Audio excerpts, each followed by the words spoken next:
Okay, I believers, talasan ang mga mata nyo kasi andito na ako at ang nawawalastiko. You mean, kuya, mawawala yung lastiko o rubber band mo? Sige nga, kuya. Ano, magic na? Sige po. Talaga? Oh, sige, watch closely. May rubber band ako dito. Mikmik, magic word. Abracadabra. Charlie, magic word.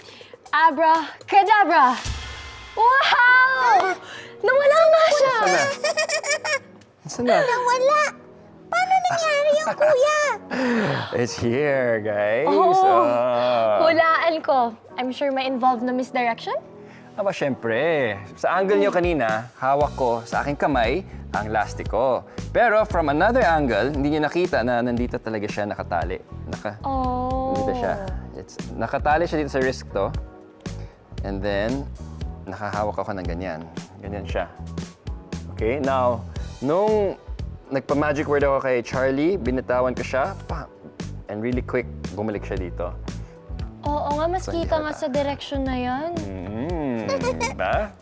Ang galing, ganun pala yun. Ganun yun, oo. At nagagawa ng mga magicians ang trick na ito kasi lagi sila nagpa-practice. At alam niyo ba ang kasabihan na practice makes perfect? Siyempre. Opo. Ibig sabihin yan, kung may goals ka, kunwari sa PE, sa school, gusto mo maging magaling sa basketball, para maabot ang goals mo, dapat mag-ensayo. Exactly.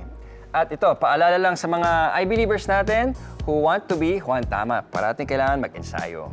Ako po yun. Ikaw din? That's good. That's good. Very good, Mikmik.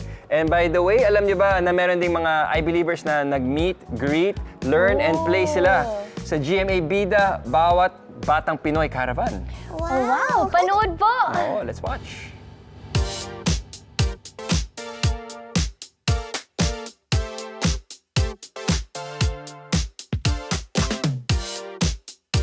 It's a learning experience and a good activity for the students, especially those who love science experiments. I can see naman that they are very happy.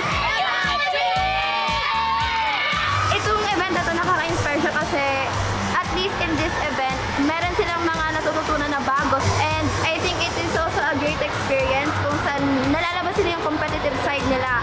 And also yung mga napag-aralan nila ever since LM sila dito sa school. It is very important na malaman ng mga bata in first hand to experts na kung saan is may entertain talaga sila in a nice way. Ito nga po, halos ito nga po yung mga bata.